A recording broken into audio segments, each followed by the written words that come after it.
2 নম্বরে এখানে একটা ট্যাগ কোশ্চেন রয়েছে যেটা ঢাকা বোর্ড 2025-এ এসেছিল। Actually life isn't a bed of roses, it's a proverb. ঠিক আছে, এটার মানে হচ্ছে জীবনটা ফুলসজ্জার নয়, কিংবা জীবনটা সুখের নয়। ঠিক আছে, life is a bed of thorn, জীবনটা হচ্ছে কণ্টক সজ্জার। তো এখানে দেখতে হবে অক্সিলারি ভার্ব আছে কিনা। দেখো তো, এখানে অক্সিলারি ভার্ব কিন্তু রয়েছে ইজ, তার সাথে আবার নট যোগ করা আছে, ইজেন্ট। সুতরাং এই স্টেটমেন্টটা কিন্তু নেগেটিভ। সুতরাং আমরা যদি এটাকে ট্যাগ করতে যাই, অবশ্যই আমাদের এই নেগেটিভ স্টেটমেন্টটাকে পজিটিভ বানাইতে হবে। সুতরাং এই নটটা এখানে রাখা যাবে না।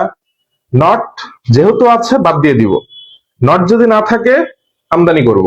ঠিক আছে, তাহলে এখানে দেখো ইজ রয়েছে, আমি ইজ ব্যবহার করব। সাবজেক্টটা কি? লাইফ, জীবন।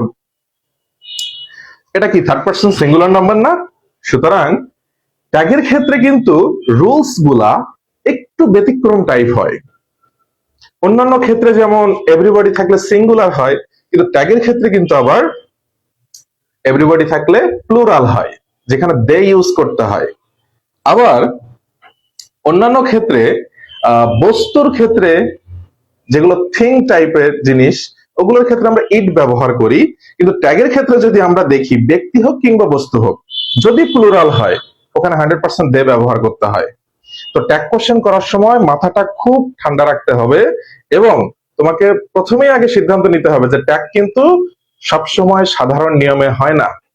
একটু মাথাটা ঠান্ডা করে তোমাদেরকে আনসারটা করতে হবে। তাহলে দেখো, ফাইনালি আমরা একবার সেন্টেন্সটা সলভ করার ট্রাই করি।